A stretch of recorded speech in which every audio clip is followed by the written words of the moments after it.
to the Hear Me Out podcast. This is Fabs. We're back for episode 12. And I'm joined by my brother, Randy. What a roller coaster of emotions this week has been, and it's only Tuesday. Yeah. So, right from the get-go, so Randy and I will be doing just a Kobe episode today. Yeah. There's, no Super Bowl. Obviously, we've talked about the Super Bowl last week. Yeah. And, there's not much else to talk about. We previewed it a little bit. No, we did. Yeah, we made our picks. So, that's all we're saying. But I think... Yeah, so I think it's only right that we kind of do like a tribute. Not even like dwelling on, the events of this weekend, but just kind of like celebrating the legend that is Kobe Bryant. Right. And, of course, Gianna and the rest of the victims of Sunday's so sad. events. It's just...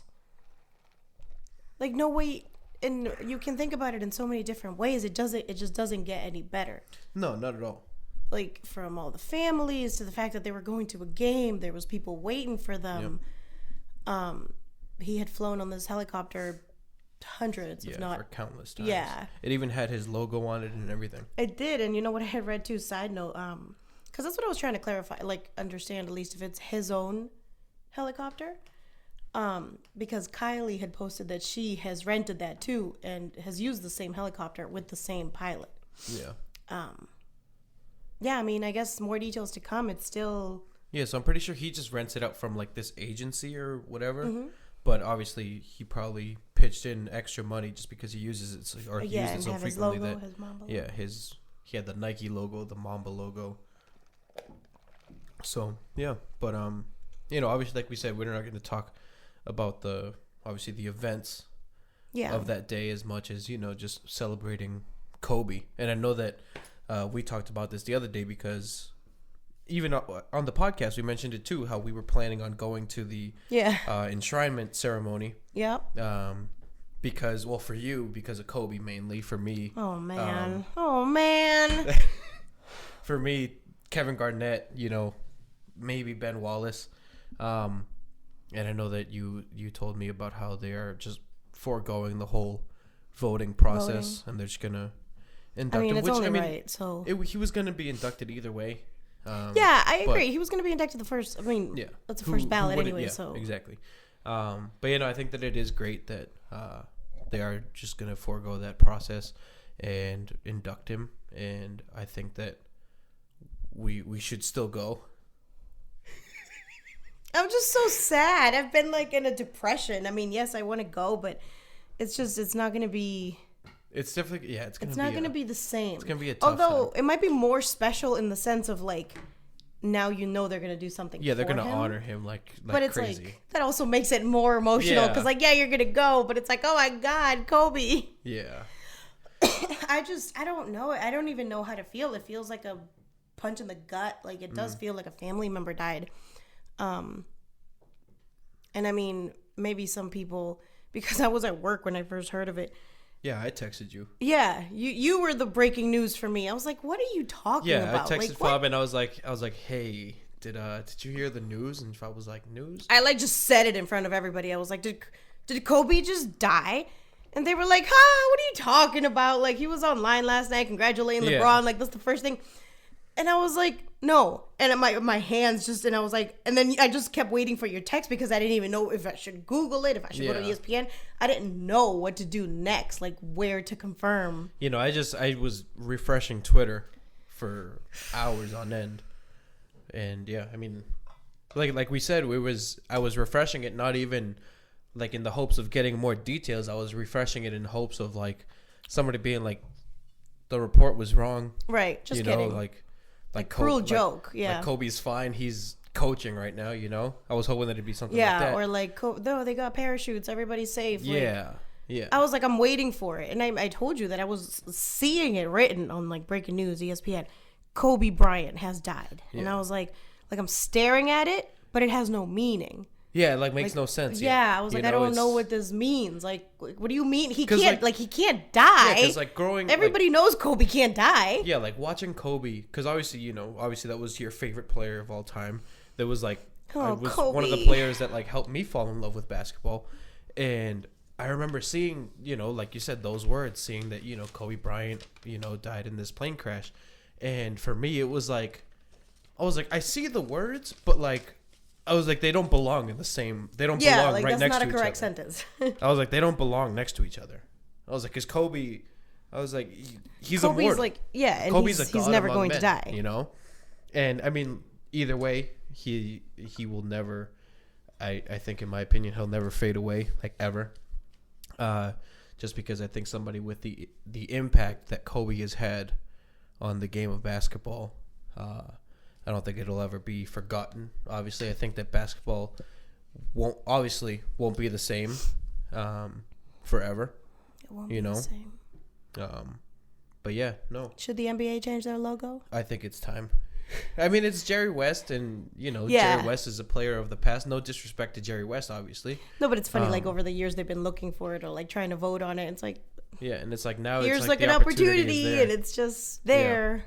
Yeah, now it's just a matter of what pose, I guess. Or, I mean, first they have to approve the fact that they want that, like it would change. But from there, we'll see what pose gets picked or whatever.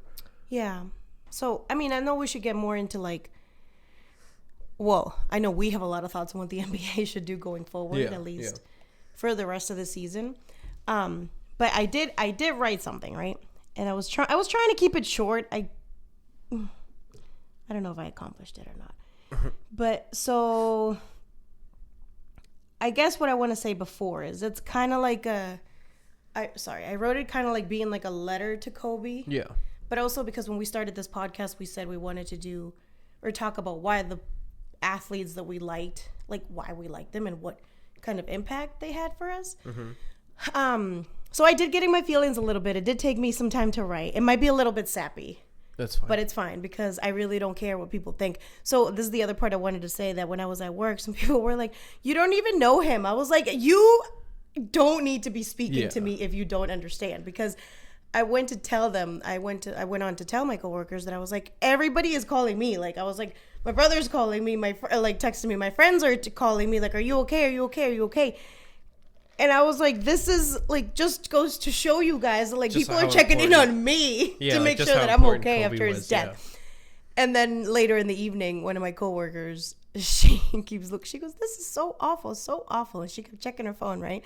This is after I told her that everybody was texting me. And she goes, oh, no text about Kobe yet. How come nobody's texting me to let me know this? Don't my friends know that I like basketball too? I was like, it's not the same. Yeah, let's not definitely, go there. Definitely. So, again, a little bit sappy. I got my crying out already, so I really hope that it does not happen. Okay. Like I said, it might be a little bit long, but I'll read faster than I actually wrote this, I guess.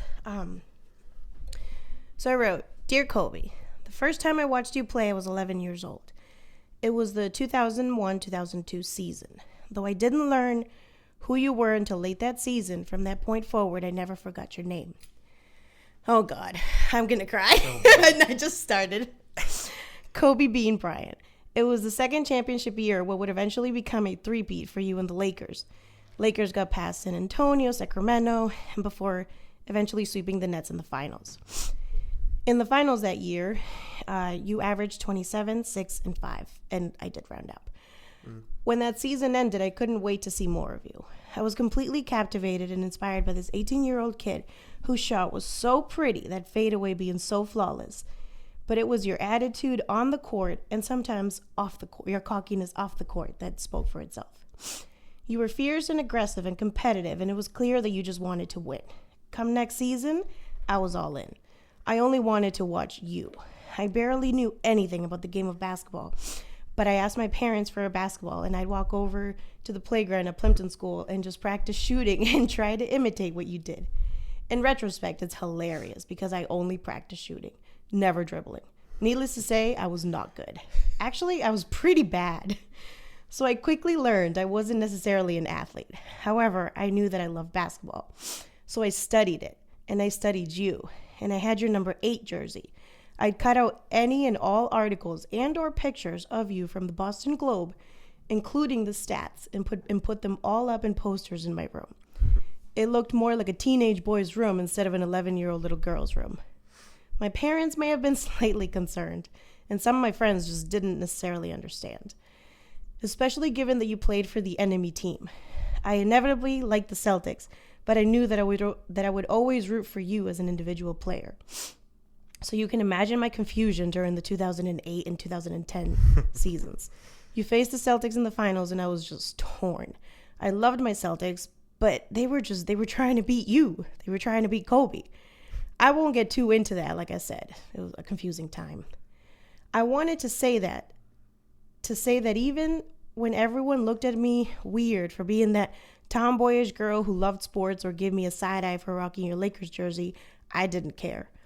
I knew I was witnessing history each time I watched you play. I knew you were and would be an icon. I knew that the day you retired would be one of the saddest days of my life.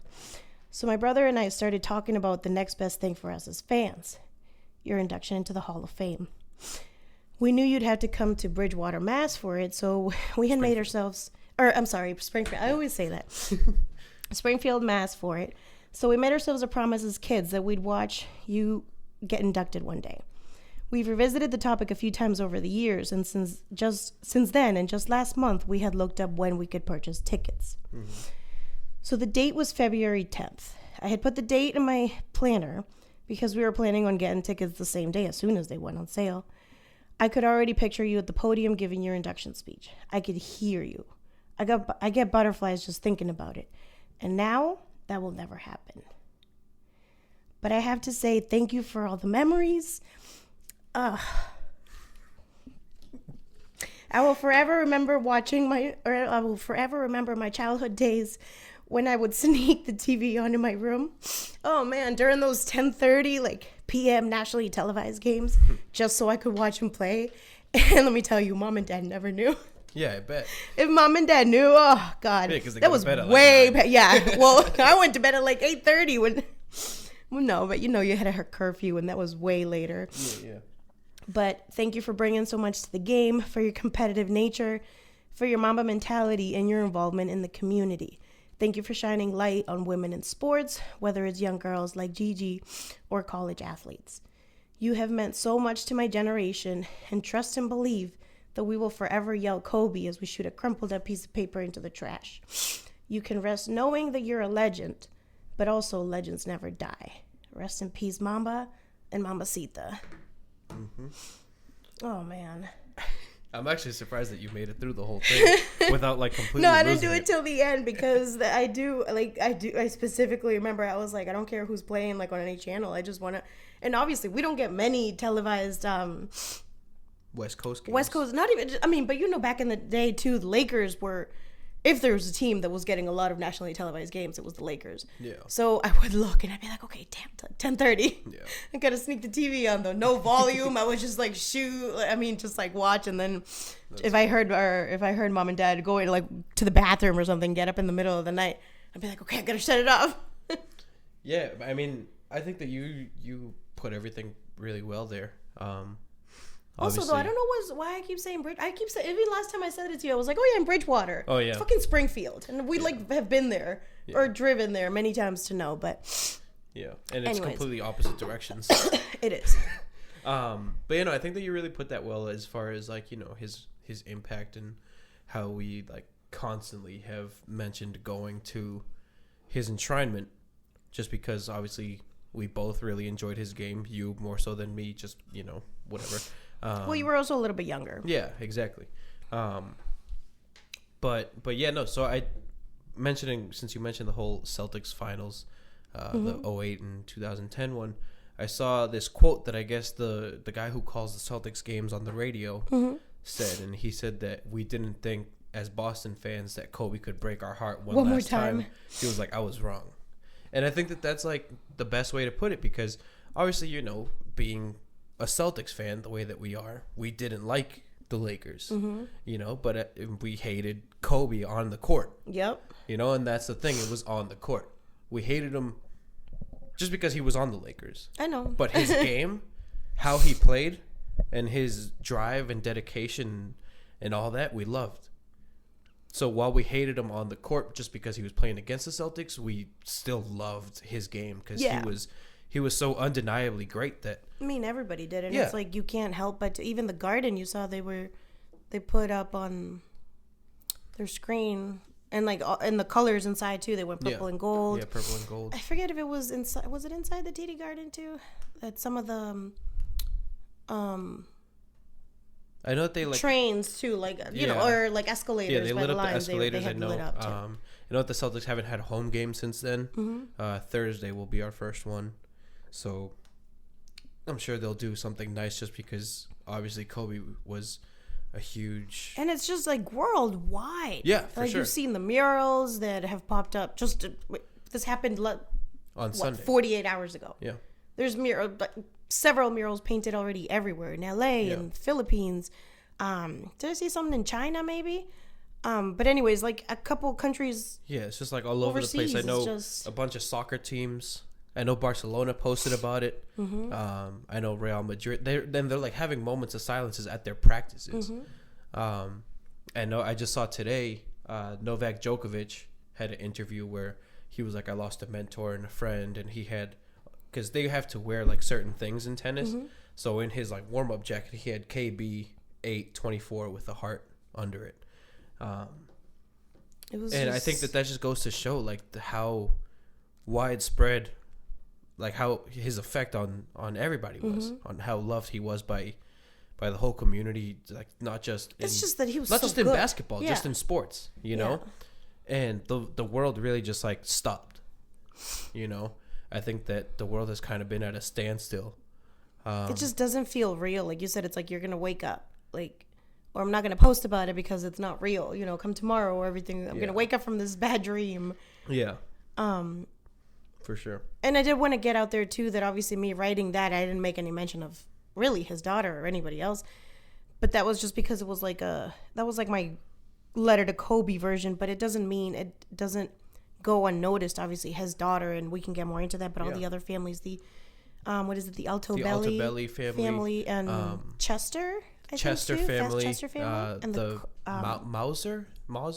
Yep, I believe like Mauser. Yep, and then the pilot as well. Yeah, and the pilot. Yeah, so 9 people, but it almost bothers me more too. Like I was telling you that, you know, if everybody's going to die, we're all going to die. If you had just read a headline like Kobe dead at 41, died in his sleep or from this illness, again, hypothetical, but that would almost seem better than like the tragic way that it was like disastrous. It was painful.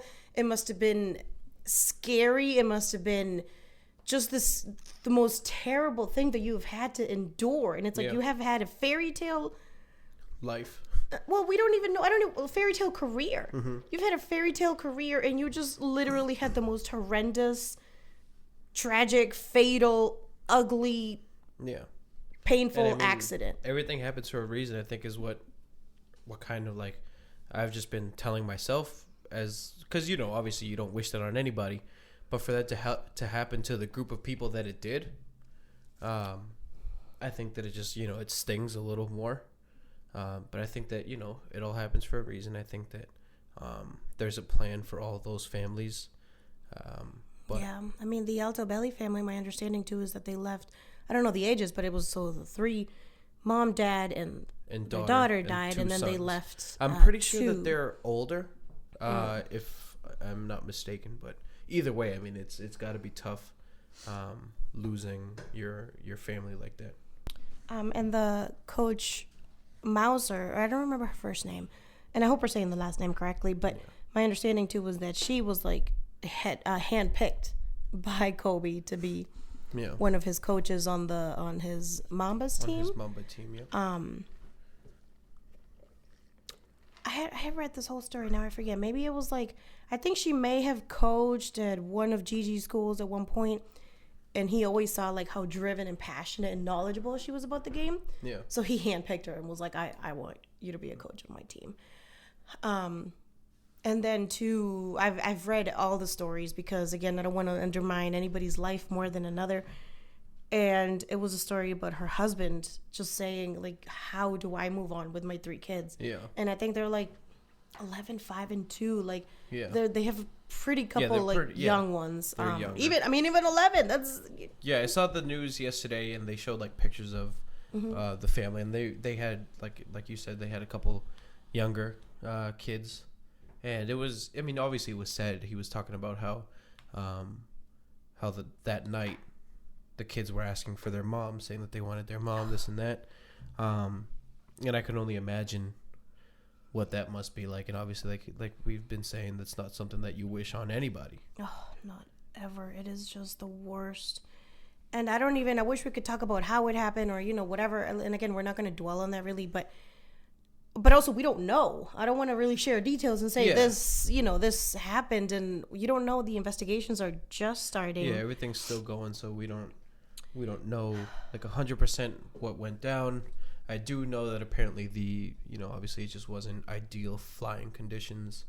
Yeah, and somehow they had gotten clearance to fly those. So yeah. And I'm a conspiracy theorist somewhere in the back of my mind sometimes, and I'm trying not to think about that. That's why I was like, I'm gonna try not to read anything about the speculations as to how it happened. Yeah. Until everything's official. I want to read like official, like official reports. I don't want to just. Yeah, but I mean, I think that as far as that, obviously all those people are carried on by their loved ones, and I think that at this point you just kind of got to celebrate all of them, and the effect that they had on those that they loved, and I'm sure that they won't be forgotten anytime soon either. Mm-hmm.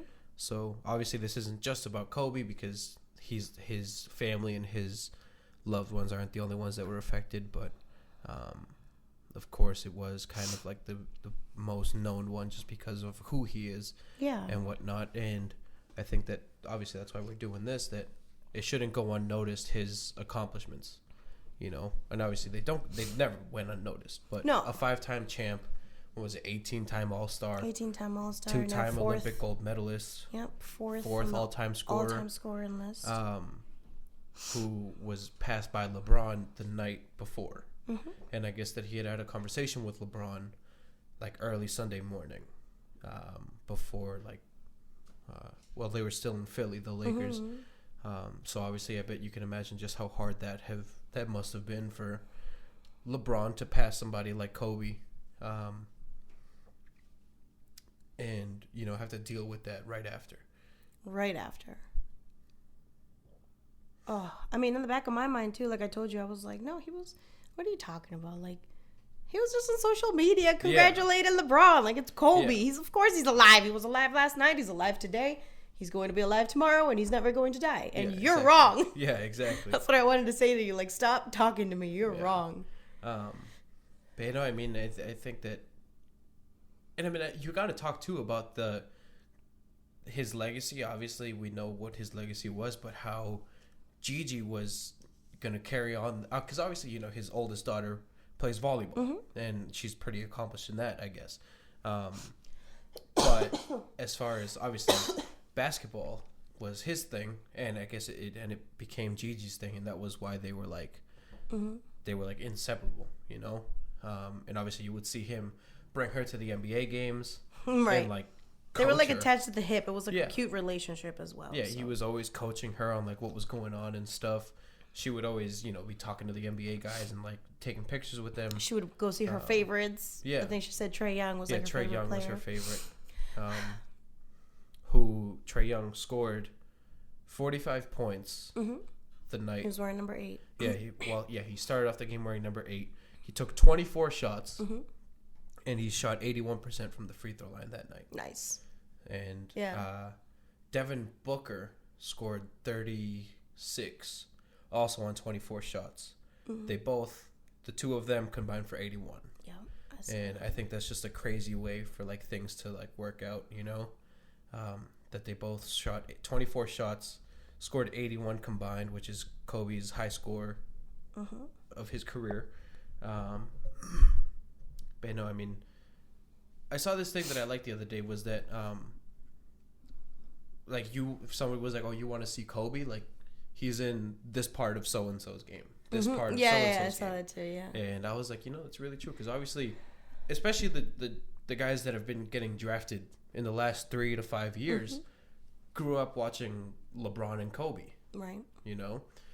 But think about the kids that are, and maybe more so my age, that are now, that are still playing in the NBA right now. And it's like, that's really who they grew up watching from the very beginning of their career. There was no Michael, or like, you obviously know who Michael is. You watch clips of Michael, but it's not like you're watching Kobe play. Oh, yeah. His regular season from beginning to end of his career. You just witnessed everything. And LeBron was like younger when, he was 18. So that was he's in year 17.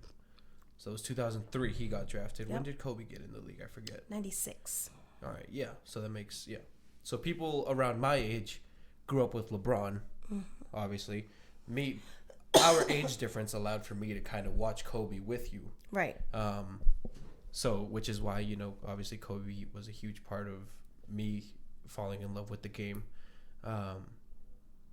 And we even did get to see him play once. Mm-hmm. We did get to see him play, which was the day that Ray Allen broke the three-point record. That's right.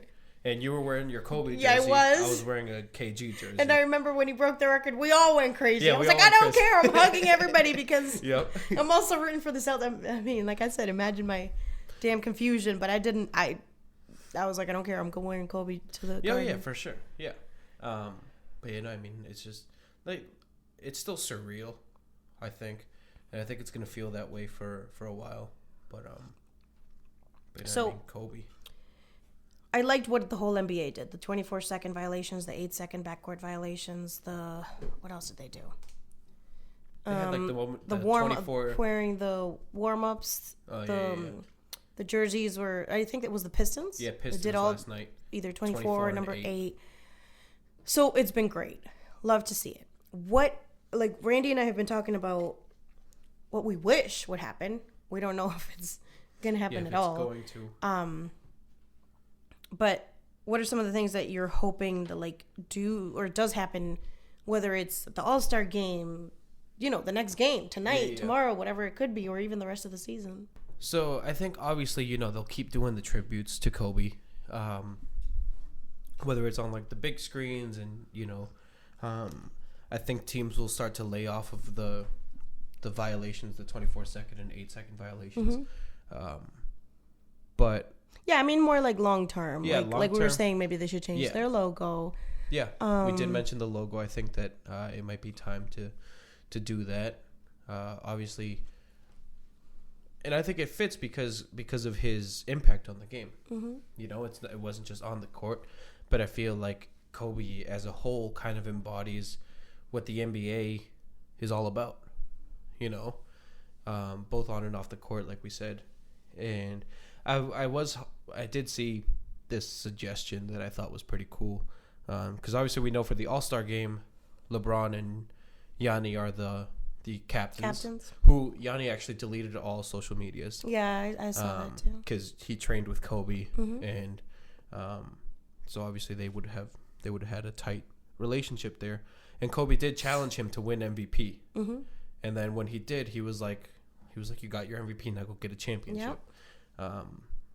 So I would like to see the NBA do Team LeBron wears number 8, Team Yanni wears 24, or the other one. Doesn't matter. Just that way, One Maybe team they should, 8. Old school, like LeBron. LeBron's older, and then Yanni exactly. Is the one team wears number 8, more all players wear 24. number 8. One wears all number 24.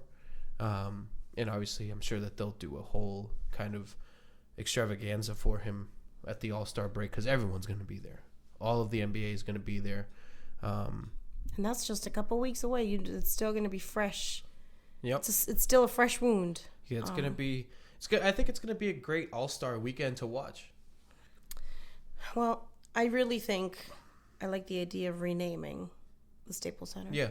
Yeah, I think that would obviously be great because, 5 Kobe championships. Bryant Center, Staples Arena, Bryant Arena. Yeah. Whatever the heck it may be. They definitely got to get him a statue. You already know that. I mean, I think that was coming. I think that was going to be in the works anyway. Shaq got one right outside anyways, and it's like, come on, you got to put the Laker legends up there. And I mean, other than that, I think we have started to see guys who wear number 8 in the league switch numbers already. Yeah, I think Spencer Dinwiddie. Yeah, he did it for tonight. But wait, is he doing it permanent, like for the rest of the season? I'm not sure. I think that they said that the NBA is going to like look into it, and whatnot. So I forget who else changed numbers. Well, you know that was my biggest thing, right? That I was like, I know it's coming from me, but I think the NBA should retire his numbers. Yeah, I'm not going to get greedy and say both. However, I think if you retire 24, you have to retire number 8. He was equally they're great of a player. It's almost like you can't get any more even. It's almost like it was 50. Like he had 13,000 or let me just. I think it was like 16,000 something points as 8 and 16,000 something. Right. That I was like, you can't get any more. I was just looking at this maybe like an hour ago. Yeah, I think, and you can't just pick 24 because like it was just his last number. Yeah, but he wore it was like, number 8. It was like 8-time All-Star, 10-time All-Star, 3-time champ, 2-time champ. You can't pick. And but I think he should be. I think both his numbers should be retired. It was 10 seasons each. If you look at the numbers for each, it says you can't get any more 50-50 than that. Yeah, if you look at his stats for each number that he wore, they're both Hall of Fame careers. If you didn't say it was Kobe and you just look at like this is player A, this is player B, they're both Hall of Fame careers. I had read that he has more points wearing each, whatever of his numbers, either number 8 or either number 24. Just one of those numbers. He has more points than 91 Hall of Famers. Yeah. Which is crazy. That was mic drop. Yeah. Mic drop.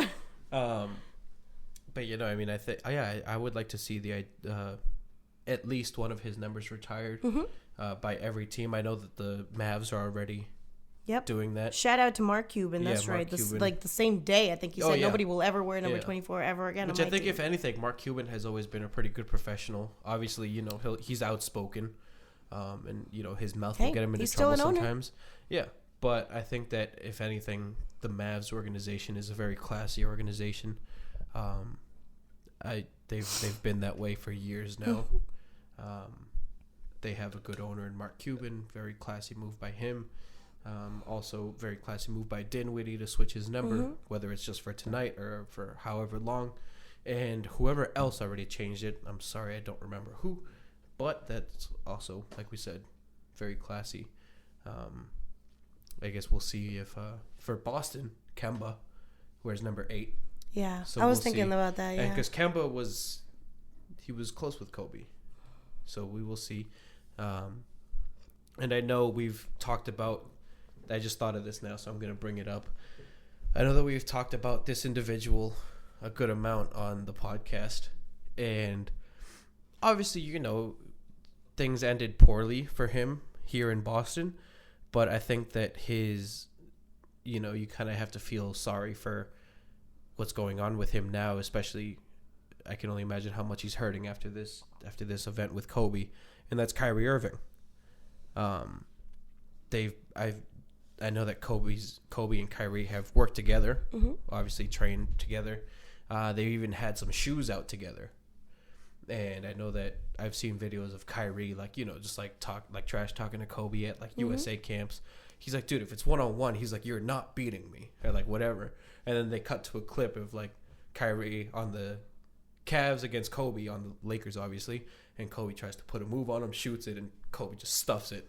But Kyrie is obviously he dealt with the passing of his grandfather and all that, and now Kobe, and I know that he sat out Sunday night's game for personal reasons, which you can only imagine was Kobe.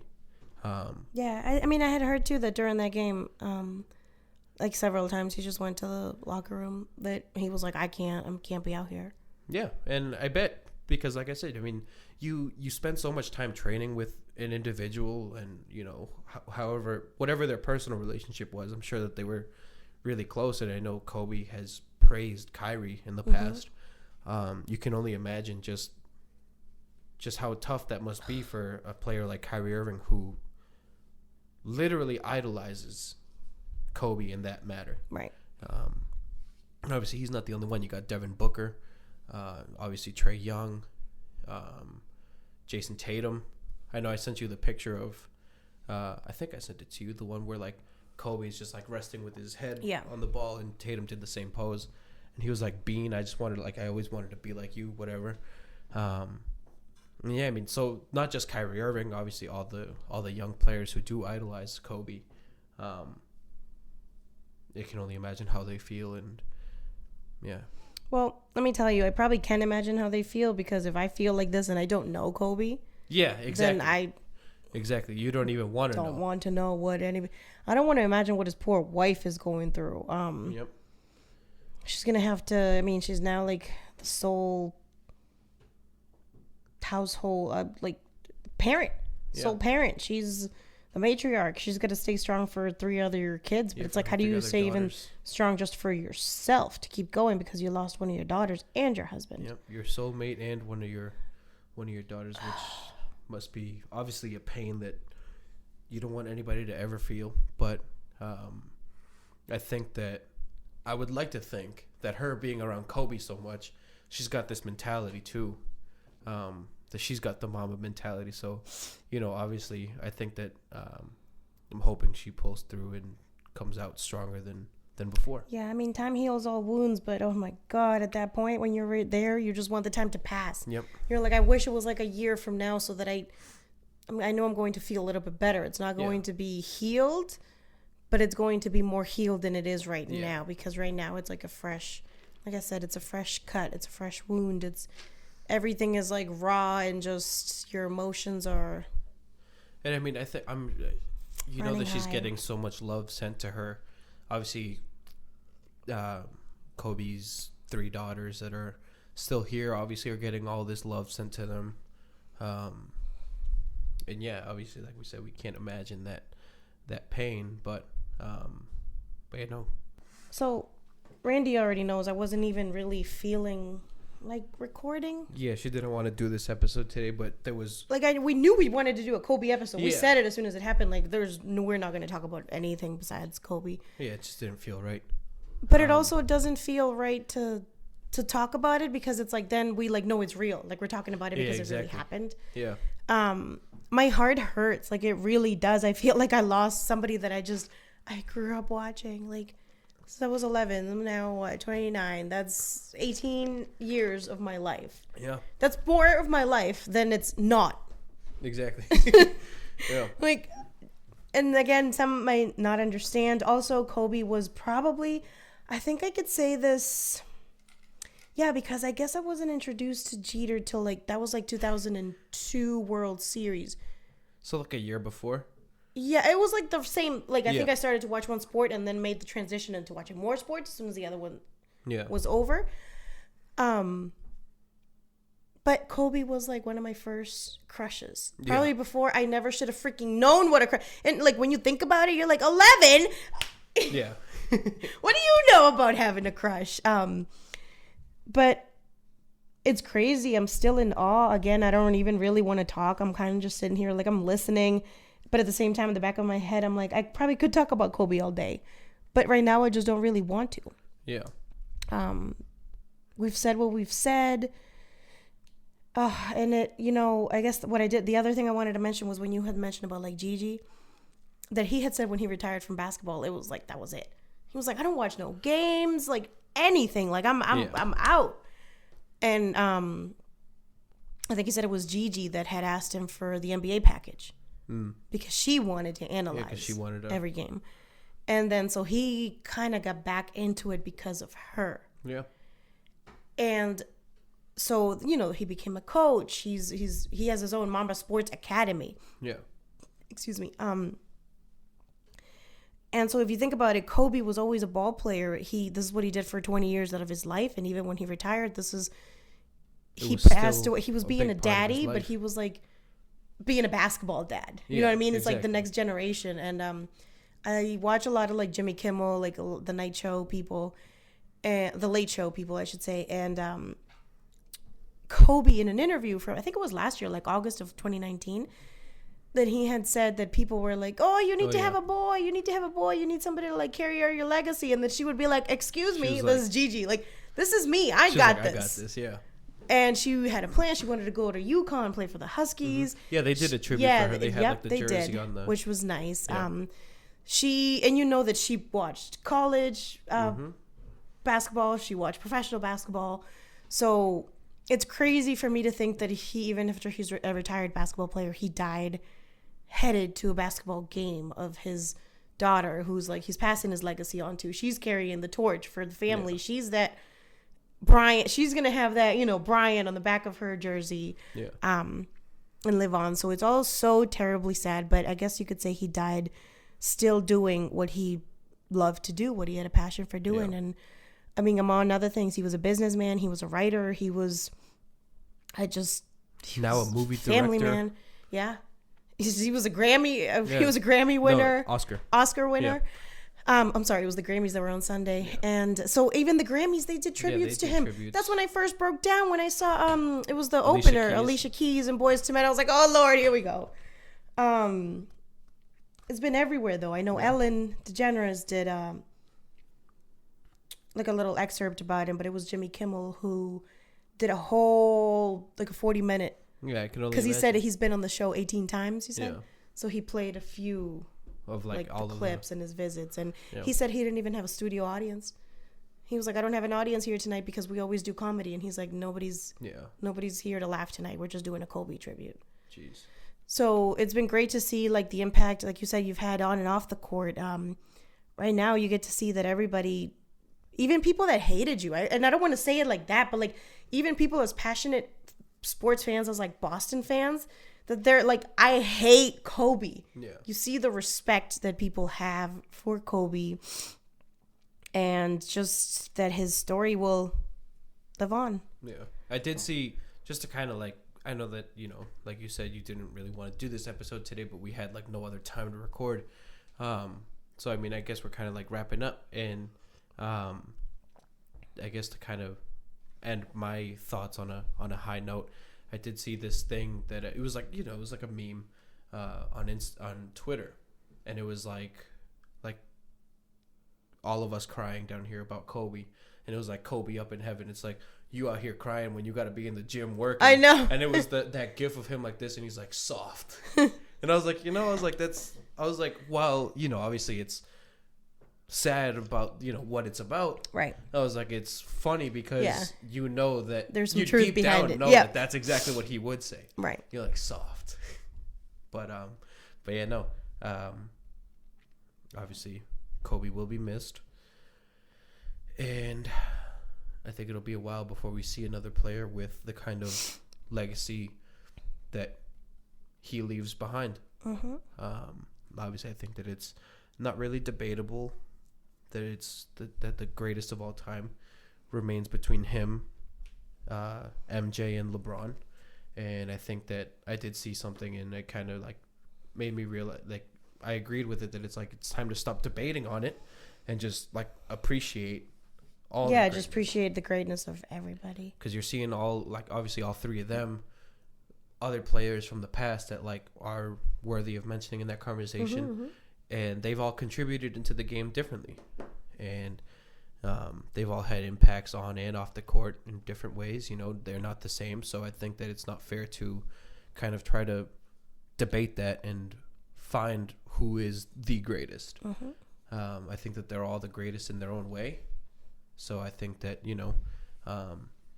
we just got to appreciate them now, because obviously with the event Sunday, you never know when it's someone's time. You never know. We're here today. We're here one day and then gone another. Yep. So, yeah. On that note, we'll try to find better days. Like I said, the days will get better, but yeah, for sure. For now, it's like you can't even tune away from it on TV. You turn the TV on. I've been watching Netflix. CNN. It's on. I've been watching Netflix because I'm putting a movie on because I don't want to turn any sports channels on. But I mean, obviously, it's fresh right now. It's gonna hurt for a little bit, mm-hmm. but I think that in time, while it will never fully heal, it'll get better, little by little. But better days are ahead. Obviously, just us as fans saying that. Obviously, we can't even imagine how Kobe's friends and family and loved ones feel. Mm-hmm. So, obviously, everyone needs to kind of like send their love that way. Mm-hmm. And better days lie ahead. So, Anything else? Nope. I mean, we'll be back on a lighter note, hopefully, next week. Yeah, next week we'll be back for episode 13. So I guess that is it for episode 12. Yeah. I mean, my thoughts and prayers go out to everybody. Brian, Altabelli, Chester, Mauser. Families. Yeah, I'm sorry. I keep leaving her out. Coach Mauser, too. And just rest in peace. Everybody. The pilot, all those affected. Rest in peace, Mamba. Mambacita. You'll always be remembered. Damn right.